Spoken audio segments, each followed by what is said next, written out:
La mafia, Joe Valachi. Joe Valachi, sicario de la mafia. Y primer hombre que rompió la omertà, el código de silencio de la mafia. Valachi fue el primero en revelar al mundo el término la Cosa Nostra.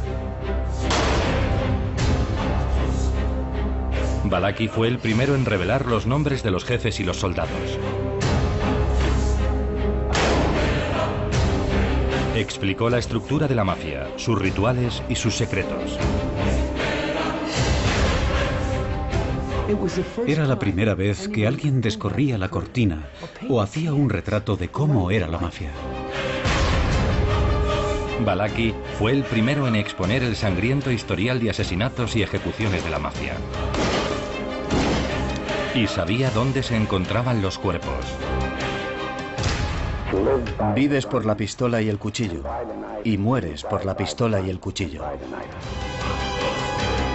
Valachi fue el primero en levantar la tapa de un imperio secreto que recaudaba 40.000 millones de dólares al año. Y sus revelaciones cambiarían la naturaleza de la batalla entre el FBI y la mafia para siempre.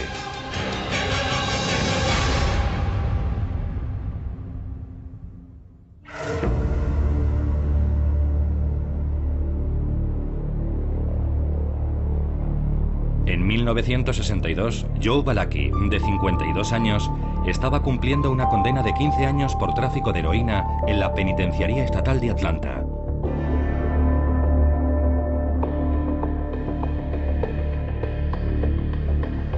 Y entre rejas, con él, se encontraba su jefe en la mafia durante 30 años, Don Vito Genovese, líder de una de las familias criminales más poderosas de América. Joe conocía a Vito desde hacía mucho tiempo. Pertenecía a la banda de Vito, así que se conocían muy bien. Y él siempre pensó que Vito le tenía en buena consideración, pero Vito era un maníaco homicida. Un día, Vito Genovese hizo los arreglos para que Valachi fuera su compañero de celda. Genovese pudo hacerlo porque controlaba los pabellones de la prisión a través del miedo y la intimidación.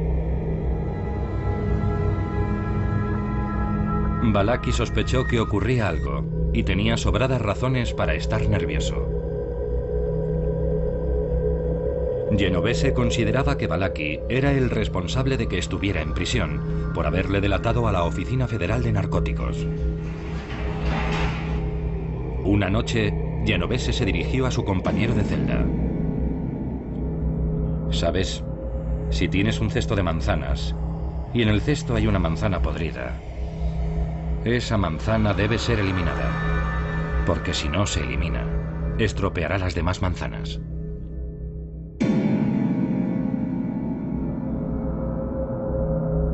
Entonces, Genovese se acercó a Valachi y le besó en la mejilla. Era el beso de la muerte de la mafia.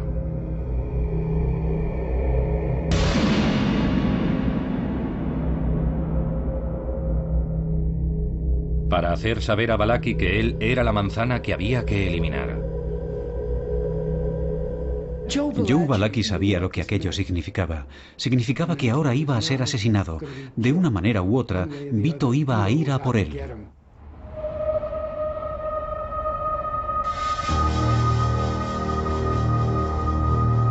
Consumido por el miedo, Valachi veía sicarios por todas partes.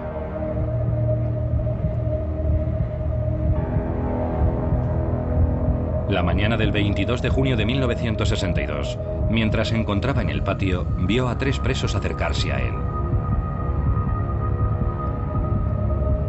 Pensando que habían sido enviados por Genovese para matarlo, cogió una tubería de hierro abandonada por unos obreros de la construcción y se preparó para el ataque. Entonces otro preso se aproximó a él. Valachi entró en acción.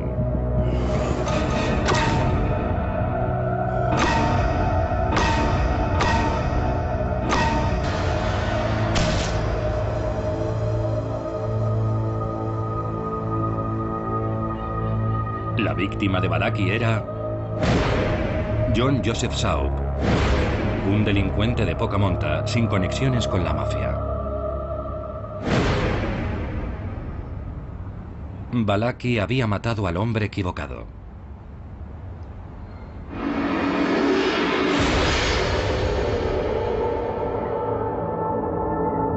Y ahora se enfrentaba a la pena de muerte por asesinato.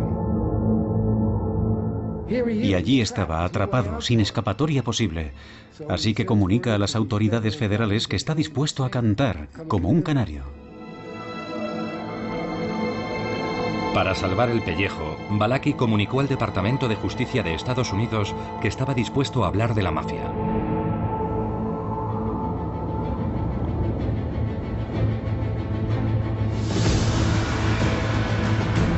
Para el fiscal general Robert Kennedy y su equipo en el Departamento de Justicia de Estados Unidos, era la oportunidad que estaban esperando.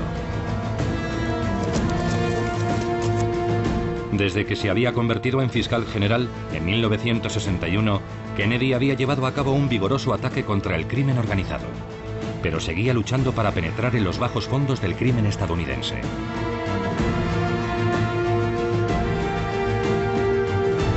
Ahora, por primera vez en la historia de la mafia, un miembro estaba dispuesto a hablar.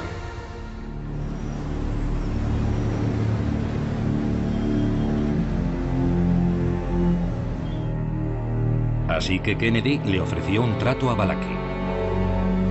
Se le permitiría declararse culpable de un cargo de homicidio no premeditado y sería condenado a cadena perpetua con una condición: pondría al descubierto a su organización.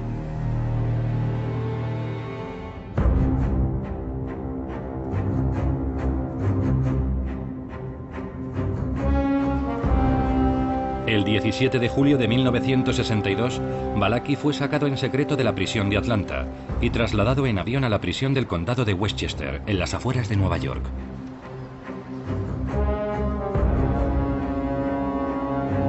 Se le dio la identidad encubierta de Joseph de Macona y fue llevado a una celda de aislamiento.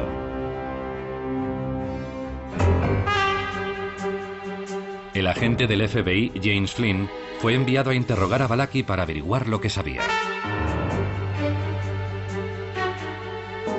Flynn entró en escena, era un tipo duro. Le dijo a Balaki: o nos dices lo que queremos saber o no tendrás ningún valor y no habrá acuerdo.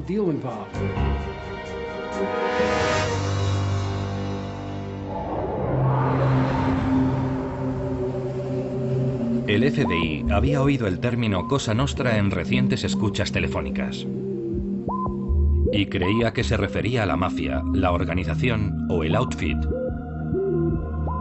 pero no estaban seguros.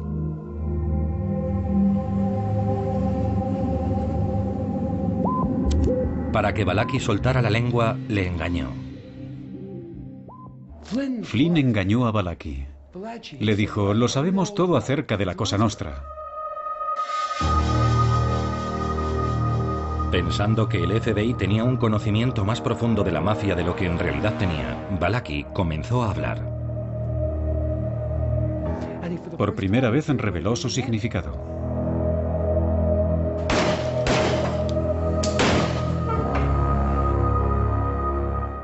Quería decir Cosa Nuestra, Cosa Nostra.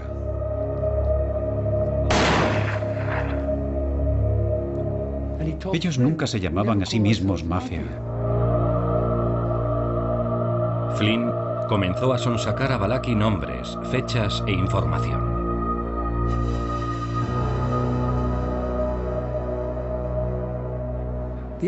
El FBI conocía la punta del iceberg de la mafia. Nunca había penetrado en la organización. Se abrieron las compuertas. Balaki era consciente de que tenía que aportar información. De lo contrario, tendría que pasar el resto de su vida en la cárcel. Tenía que informar sobre lo que ocurría en el seno de la mafia, descorrer realmente la cortina, hacer un retrato de cómo era la vida de un soldado de la mafia en las trincheras. Así que por primera vez empezó a soltar la lengua.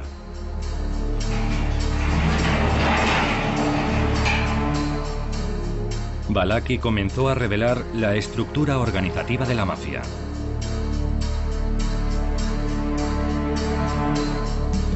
Basándose en su información, Flynn diseñó gráficos que ilustraban cómo la Cosa Nostra estaba dividida en unidades familiares.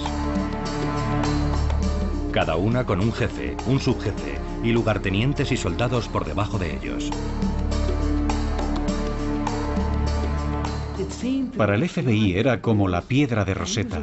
Estaba contándoles los secretos y los jeroglíficos empezaban a ser descifrados. Balaki le contó a Flynn que las familias mafiosas estaban extendidas por todo Estados Unidos, desde Boston a San Francisco. Y por primera vez, el FBI tenía un croquis del enorme alcance de la mafia y de sus actividades.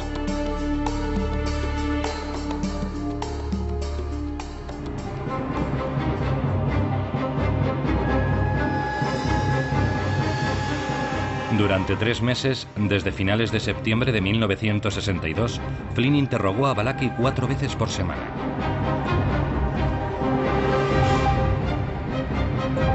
Una sesión habitual se prolongaba durante unas 3 horas.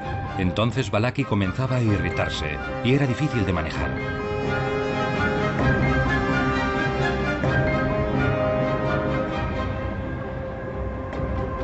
Flynn se dio cuenta de que el principal miedo de Balaki era que jamás podría escapar de Vito Genovese.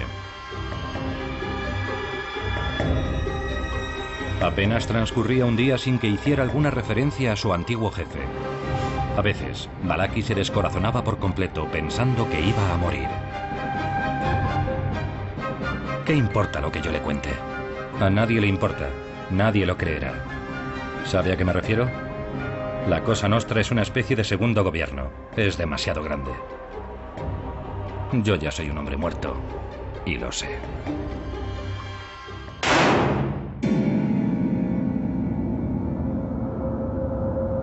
Balaki tenía razones para estar preocupado. Según las fuentes del FBI, miembros de la familia Genovese estaban buscando a Balaki.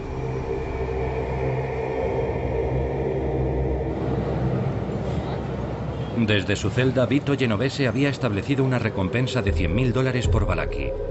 Y ahora, la mafia lo había situado en la zona de Nueva York.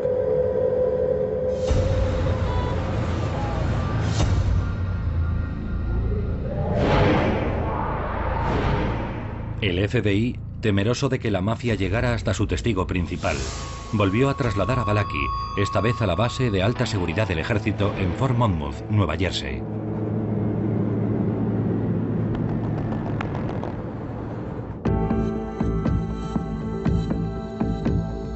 En la primavera de 1963, Balaki decidió salir a la palestra. Deseaba fervientemente dejar al descubierto a la poderosa organización criminal a la que acusaba de haber arruinado su vida. Bobby Kennedy se dio cuenta del potencial que tenía como persona que podía hacer público lo grande e importante que era la mafia.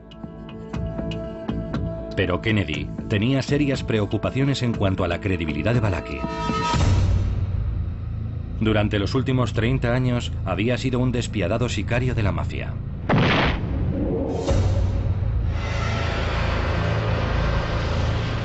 Según el Departamento de Justicia, tenía al menos 33 asesinatos en su haber.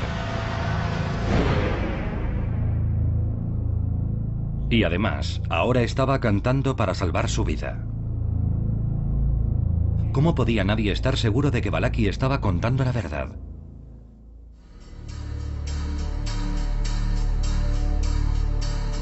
Así que el FBI decidió utilizar aquella información para poner a prueba su credibilidad.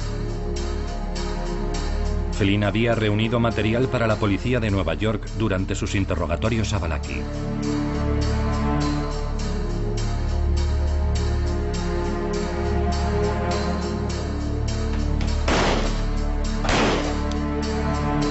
La policía llevaba 30 años de laboriosa investigación de casos de asesinatos sin resolver.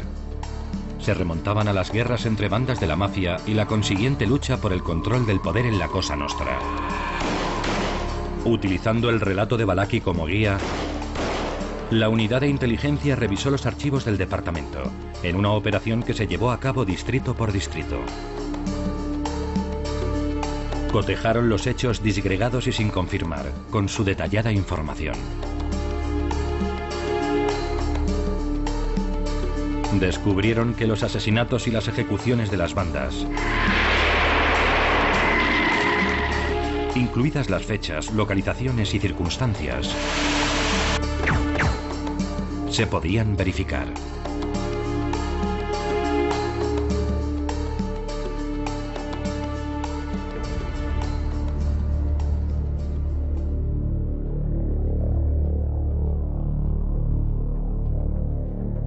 Ahora, convencido de que se podía confiar en él, el FBI preparó a Balaki para que testificara.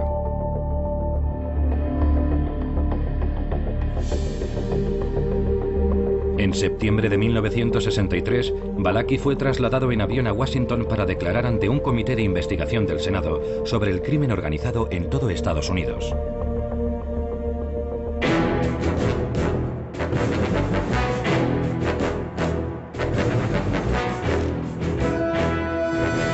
A mediados del mes de octubre, comparecería como testigo estrella, ofreciendo testimonios de primera mano sobre su vida como sicario en la mafia. Las vistas se emitieron en todo el país, convirtiéndose en un acontecimiento nacional.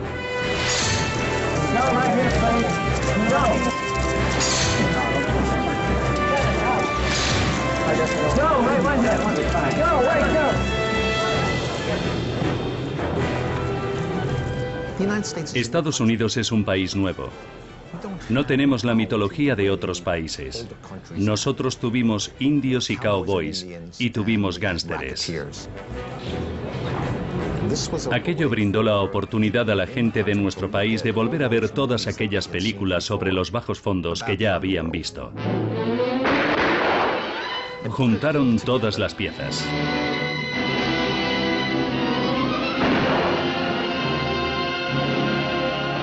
La gente estaba fascinada con todo aquello. Cosa Nostra, el Comité del Senado investiga a la mafia. El Subcomité de Investigación del Senado inicia las nuevas audiencias contra el crimen. El senador McClellan es su presidente. El fiscal general Robert Kennedy presenta un panorama siniestro debido al aumento de las actividades ilegales de la Cosa Nostra o mafia. Describe a esta organización como el gobierno del juego organizado, el narcotráfico, la extorsión, el fraude y el control de varios sindicatos. Afirma que sus ingresos son multimillonarios.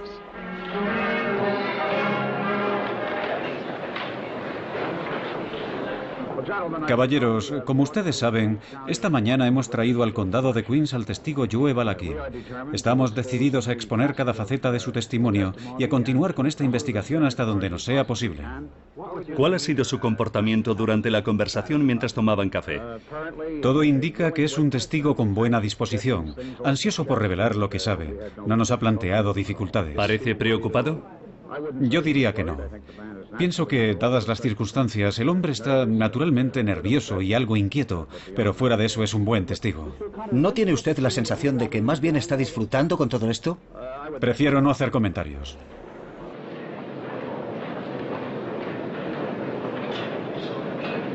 Iniciadas las vistas, se preguntó a Balaki por qué había asesinado a otro preso en la cárcel. ¿Por qué decidió matarlo en aquel lugar y en aquel momento? Porque era el tipo al que vi en aquel momento. En otras palabras, sentí que aquel era mi último día. Hablando claro, senador. Sentí que era mi último día. ¿Su último día? El último día que estaría con vida. ¿Pensó que podía acabar con todos antes de que acabasen con usted? Probablemente. No sé qué habría hecho si no le hubiera visto. No puedo responder qué habría hecho. Es decir, se sintió usted indefenso y rodeado y decidió atacar cuando pudo. Cuando lo vi, sí. Pensó que si mataba a aquel hombre que pensaba que iba a matarlo a usted, entonces... Sentí satisfacción, senador. Digámoslo así. Sintió satisfacción.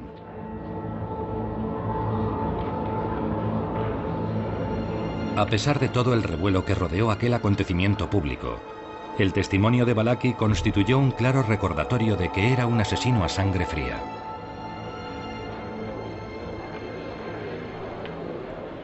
Entonces, el interrogatorio a Balaki comenzó realmente. ¿Cuándo se convirtió usted en miembro de esa organización? En 1930. En 1930. ¿Cuál es el nombre de la organización? Cosa Nostra, en italiano. Cosa Nostra en italiano. Nuestra cosa y nuestra familia, en nuestro idioma. Nuestra cosa y nuestra familia, en nuestro idioma.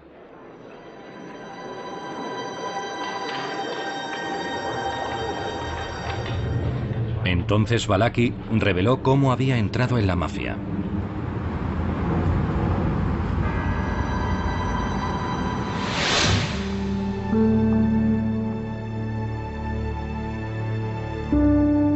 Balaki hizo una descripción al comité sobre sus inicios en los bajos fondos de los barrios marginales de Nueva York, a comienzos del siglo XX. Sus padres eran de Nápoles y tuvieron 17 hijos, solo 6 sobrevivieron. A los 18 años era el conductor de una famosa banda llamada The Minutemen, los hombres del minuto. Robaron cientos de tiendas de ropa y joyerías entre 1919 y 1923, rompiendo escaparates y llevándose todo lo que podían antes de que llegara la policía. Pero un día fueron atrapados, y Balaki fue enviado a la tristemente célebre prisión de Sing Sing, frente al río Hudson.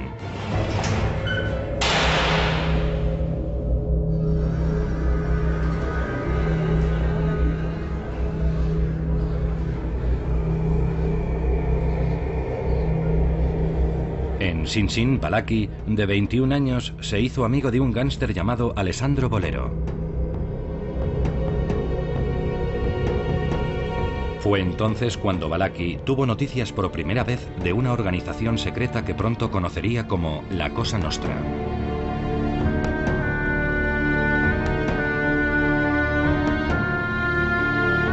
Y Balaki quería formar parte de ella.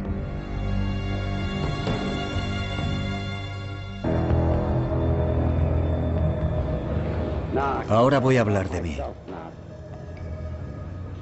Yo era chofer, algo que se sabía desde hacía muchos años.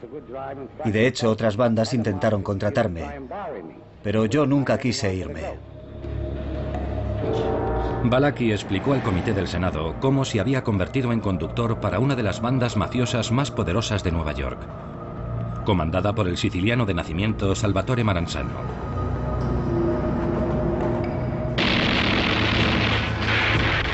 Era 1929 y Maranzano estaba atrapado en una sangrienta guerra de poder con su adversario Giuseppe Masseria.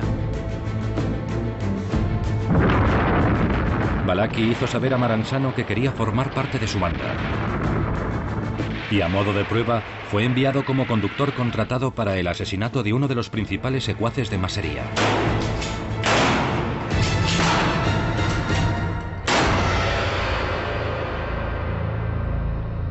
Tras el asesinato, Balaki recibió la llamada.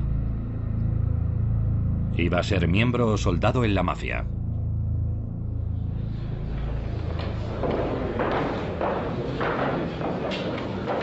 Balaki reveló entonces al comité los rituales de su ceremonia de iniciación para entrar en la mafia.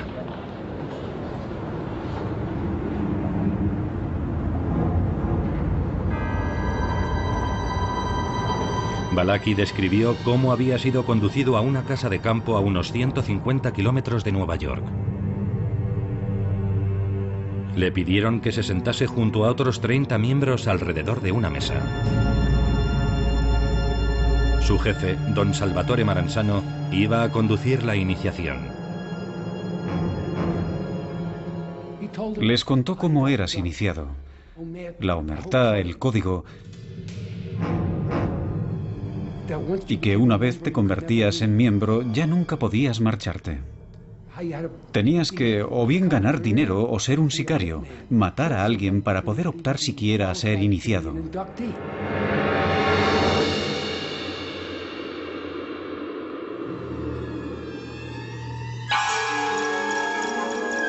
Balaki reveló entonces al comité del Senado los secretos de la ceremonia de iniciación de sangre y fuego para entrar en la mafia.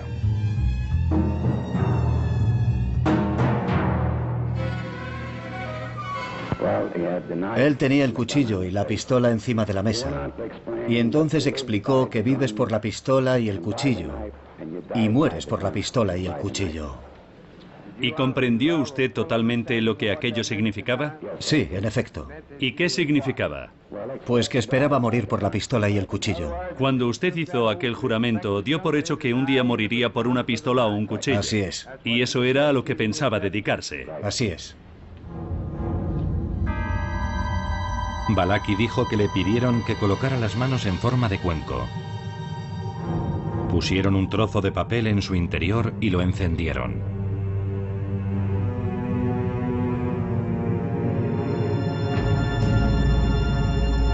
Seguidamente le pidieron que moviera las manos de un lado a otro y le dijeron que él mismo ardería como el papel si traicionaba los secretos de la Cosa Nostra.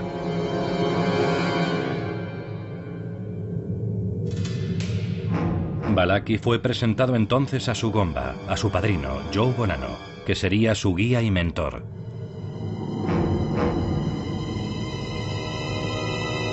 Bonanno le pidió a Balaki que le mostrara su dedo índice.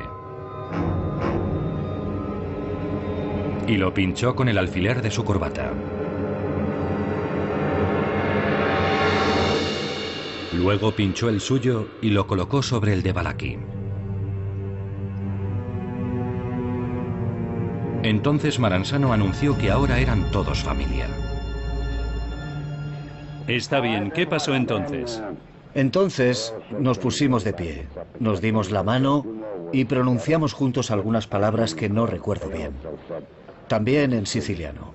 ¿Sabe usted lo que significaban? Bueno, lo cierto es que nunca pregunté lo que significaban. Nunca lo pregunté, pero querían decir que era una especie de organización. Algo por el estilo, pero uno no presta atención. Yo no me molesté, nunca me molesté. ¿Nunca se molestó en qué? En averiguar lo que significaban, pero me puedo hacer una idea. Se puede hacer una idea, ¿cuál? Todos atados, estamos todos atados. ¿Estamos todos juntos? Estamos juntos. Estamos juntos, cantamos juntos, salimos juntos, vivimos juntos. Eso es.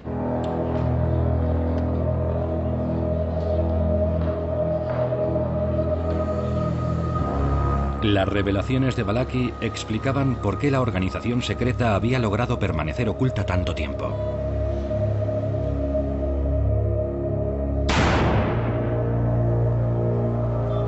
Aquel que se iba de la lengua pagaba el precio más alto. El miedo había preservado el silencio durante 30 años.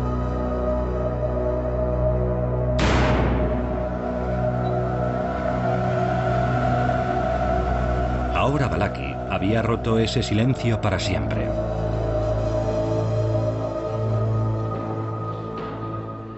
Senador, ¿puedo decir una cosa, senador? Sí. Lo que ahora les estoy diciendo, tendría que callarlo y no decir nada más. Lo que estoy exponiendo ante ustedes, ante la prensa y ante todo el mundo, representa mi condena a muerte. Estoy rompiendo una promesa que nunca debería romper. Incluso si hablo, nunca debería hablar de esto. Y sin embargo, lo estoy haciendo. La mafia, como es lógico, estaba horrorizada. Ya en el pasado habían conseguido asesinar a gente que estaba en la cárcel y pensaron que si ofrecían suficiente dinero encontrarían a alguien dispuesto a liquidarlo. Con el contrato de $100.000 ofrecido por Genovese pendiendo sobre la cabeza de Balaki, existían temores bien fundados de que la mafia pudiese atentar contra las vistas del Senado. ¿Qué puede decirnos sobre esa amenaza, Jim? Bueno, durante el fin de semana nos ha llegado información del FBI que hacía referencia a la posibilidad de que alguien pudiera colocar una bomba en la sala esta mañana. Y también la posible presencia de una, dos o varias personas armadas dispuestas a asesinar al testigo. ¿Qué precauciones han tomado? No debemos comentar ese asunto. ¿Han informado al señor Balaki? No lo hemos hecho. Parece ser que existe información según la cual alguien tenía la intención de dispararle o de colocar una bomba en esta sala. ¿De dónde han sacado esa información? ¿Qué le pareció el partido de los Yankees? No sé nada. ¿Qué piensa usted de ello? ¿Qué quiere que le diga? Estoy en la misma situación desde el principio. Me la estoy jugando desde el principio. ¿Sabe a qué me refiero? Eso no cambia nada.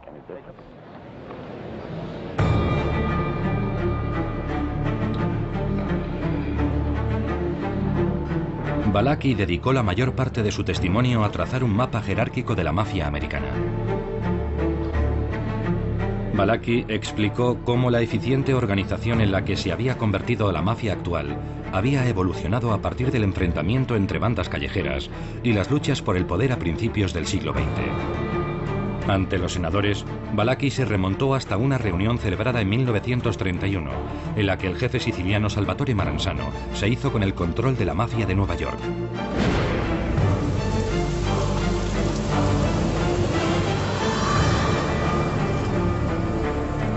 Balaki contó cómo Maranzano detalló su ambicioso plan ante una audiencia de 400 mafiosos. Las bandas de Nueva York se organizarían a partir de ahora en 5 familias, cada una de las cuales controlaría los barrios del Bronx, Brooklyn, Manhattan, Queens y Staten Island. Balaki contó cómo Maranzano se había declarado jefe supremo. Él sería el jefe de todos los jefes, y si alguien se oponía, sería asesinado.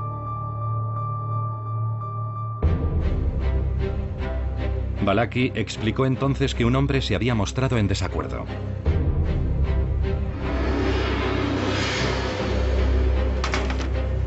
Reveló cómo Charles Lucky Luciano había hecho ejecutar a Maranzano.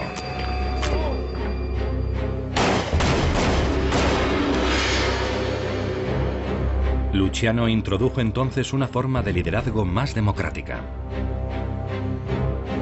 Eliminó la figura del jefe de todos los jefes y creó la comisión, una junta directiva a todos los efectos para resolver las disputas de la mafia. Y esto condujo a una época de paz, cooperación y prosperidad.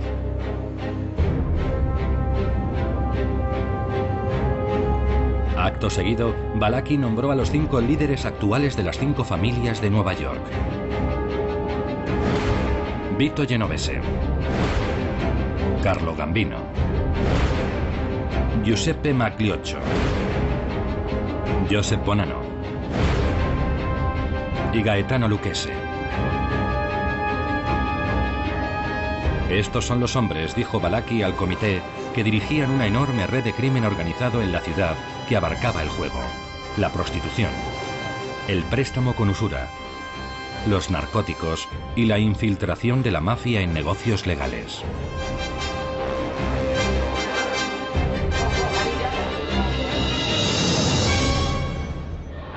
¿Cuántos soldados suele haber al mando de un jefe? Bueno, Vito Genovese tiene unos 450. ¿400? Más o menos. ¿450? Unos 450. Puede que incluso 500. Balaki reveló entonces el nombre de más de 130 miembros de la familia criminal genovese e identificó a miembros de todas las demás familias de Nueva York, afirmando conocer a 289 mafiosos. Todo ello fue presentado ante el comité en 5 enormes esquemas de las familias. Lo que hizo Balaki fue dar unos datos que ya tenía el FBI, pero que ignoraba que tenía. Con frecuencia, los miembros de la mafia y de otras áreas de la actividad criminal se conocen unos a otros por sus apodos. Pueden conocerse de vista, pero no siempre conocen sus verdaderos nombres. Y aunque las fuerzas de seguridad sí conocían sus verdaderos nombres, era la primera vez que se daban cuenta de lo que realmente tenían. Pero aparte de eso, creo que el testimonio de Balaki se sostiene por sí mismo y con el tiempo se ha demostrado su veracidad.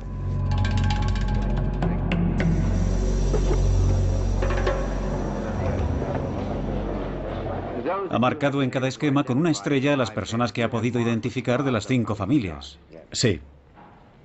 Y los que no aparecen los conoce por sus alias, pero no conoce sus verdaderos nombres. Así es. De manera que se ha comprometido a identificar... Eso es. A los miembros de la mafia de los que podía dar su verdadero nombre y sus alias. Correcto. Muy bien.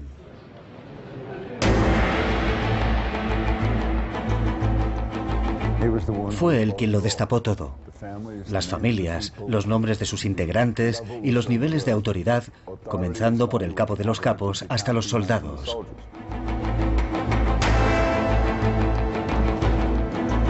Sin embargo, había algunos críticos que ponían en duda los testimonios de Balaki, por considerar que a un soldado de a pie nunca se le habría concedido el privilegio de conocer información sobre el núcleo de poder de la Cosa Nostra.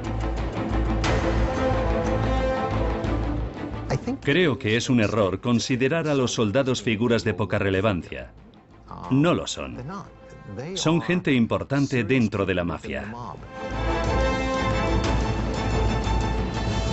Las únicas personas por encima del soldado en línea directa de mando son el capo y el jefe.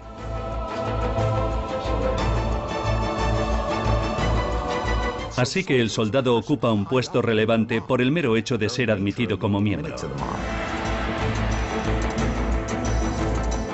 Se les brinda acceso a los secretos de la mafia, se les informa sobre los hechos que ocurren.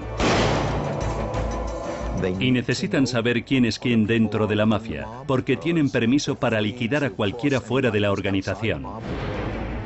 Pero no dentro. De manera que suelen estar muy bien informados.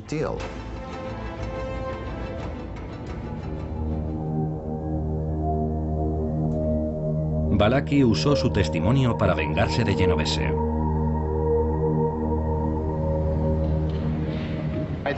Creo que llegado este momento, ¿podría usted explicarnos brevemente cuánto poder, cuánta autoridad tiene un jefe como Genovese sobre la familia, sobre los soldados como usted?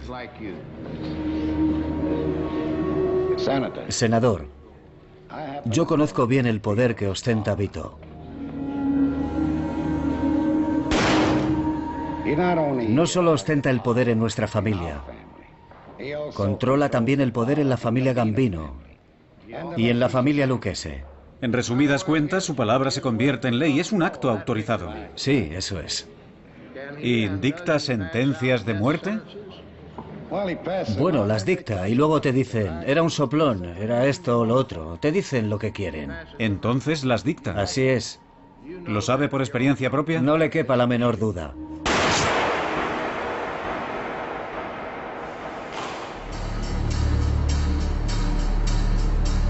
El testimonio de Balaki valía su peso en oro. Confirmó que la Cosa Nostra era la mafia. Reveló los nombres de los jefes y de sus soldados. Explicó su estructura, sus rituales y sus secretos. Y puso al descubierto su sangrienta historia.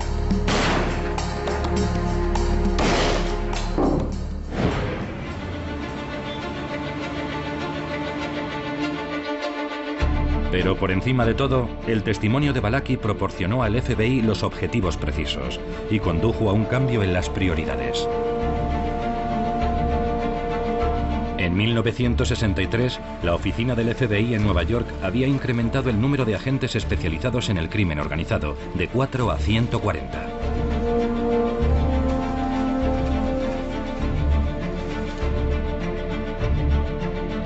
Al año siguiente, el FBI usó micrófonos ocultos para grabar al jefe del sindicato de camioneros, Jimmy Hoffa, en una serie de intercambios con la mafia de Detroit. Fue condenado a 8 años de prisión. Para el FBI, la vigilancia electrónica constituía la herramienta del futuro para derrotar al crimen organizado.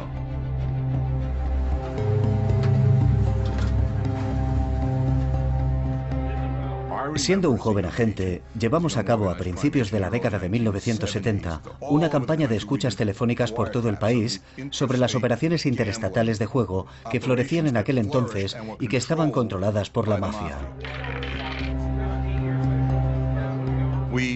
Realizamos miles de detenciones y desmantelamos centenares de grandes redes de juego en un esfuerzo por cortar el flujo de una de sus grandes fuentes de ingresos.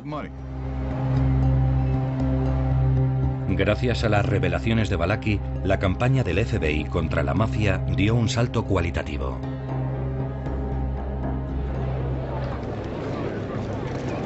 Aunque fue solo el comienzo, para el fiscal general Robert Kennedy resultó crucial.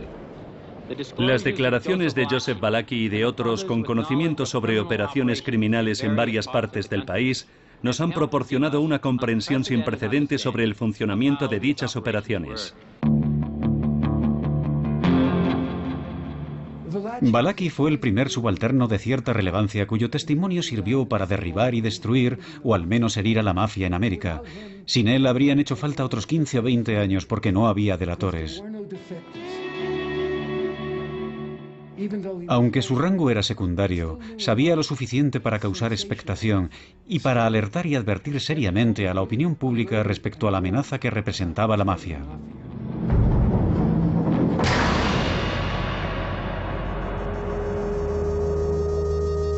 En cuanto a Joe Balaki, regresó a la relativa comodidad de la cárcel del Distrito de Columbia, en Washington, donde había permanecido durante las vistas.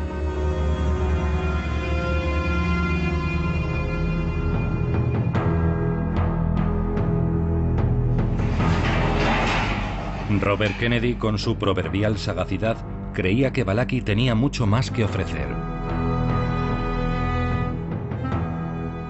Kennedy se dio cuenta de que Balaki era una mina de oro.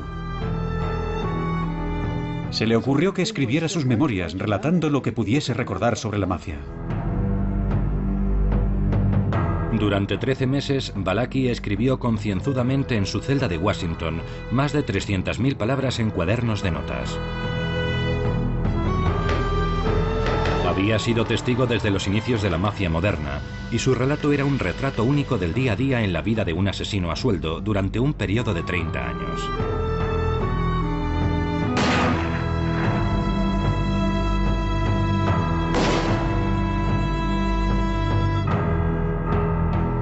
Siendo alguien que contaba con pocos estudios, las memorias de Balaki no eran precisamente una obra maestra literaria. Era impublicable y quizá ilegible. Kennedy pidió que contrataran a un colaborador anónimo. El Departamento de Justicia encargó al escritor Peter Maas que se pusiera a trabajar sobre las memorias y que hablara con Balaki sobre su vida. El objetivo era dar forma a un libro con el que el Departamento de Justicia esperaba animar a otros informadores a que dieran la cara. El departamento comenzó a hacer planes para recompensar a Balaki por su cooperación, e incluso estaban pensando en enviarle alguna parte para que se relajara al sol. Bobby Kennedy tenía el descabellado plan de buscarle una novia o traerle a su mujer y llevarlos a una isla desierta donde pudiera vivir el resto de su vida. Y todavía pendía sobre él la sentencia por asesinar a su compañero convicto, el hombre equivocado. Pero asesinar al hombre equivocado no fue lo único que le impidió acabar en una isla desierta. Il Progreso, el diario italoamericano, había conseguido hacerse con el manuscrito de Balaki y estaban indignados. Publicaron un virulento editorial contra el libro de inminente aparición, afirmando que perpetuaba la imagen de delincuencia asociada a los múltiples nombres italianos que aparecían en el testimonio de Balaki.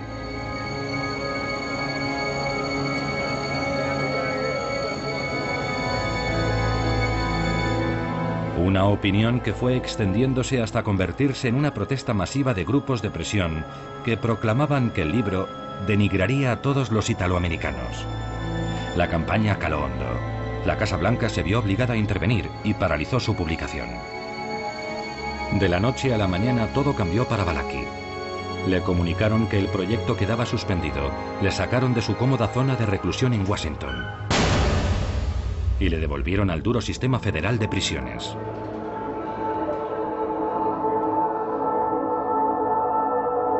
Le encerraron en una fría y reducida celda en Michigan, donde debía cumplir el resto de su sentencia en régimen de aislamiento. Balaki estaba desesperado.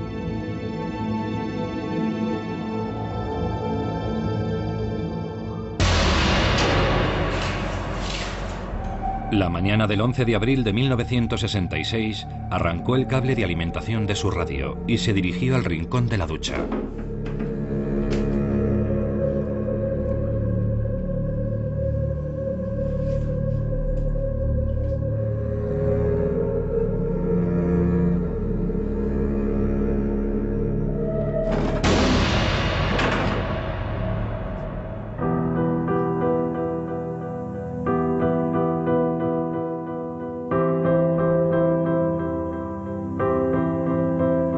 La tubería no pudo soportar el peso de Balaki. Un celador le encontró poco después desplomado en el suelo, casi sin vida. El Departamento de Justicia se dio cuenta de que tenía que velar mejor por su testigo estrella. Le sacaron de la desagradable prisión del norte y le enviaron al lugar que pensaron que más le convenía, un sitio llamado La Tuna, cerca de la frontera mexicana en Texas. Y le pusieron en una suite donde disponía de una cocina americana y una cama más confortable. Y trataron de hacerle la vida lo más cómoda y agradable posible.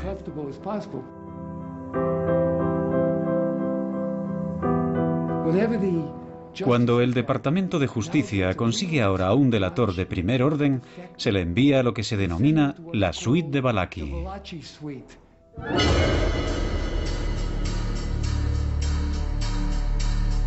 En 1968, 5 años después de que hubiese revelado al mundo los secretos de la mafia, Balaki finalmente pudo leer el libro basado en su vida. Se tituló Los papeles de Balaki y se convirtió en un superventas.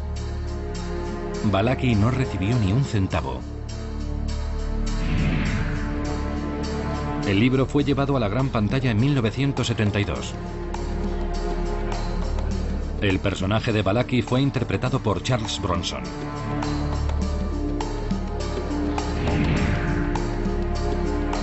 El verdadero Joe Balaki murió de un ataque al corazón en 1971 en la Institución Correccional Federal de La Tuna, en Texas.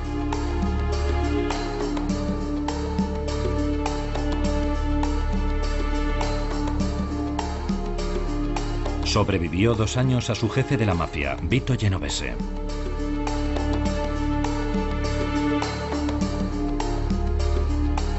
Los $100.000 de recompensa por la cabeza de Balaki ofrecidos por Genovese nunca llegaron a cobrarse.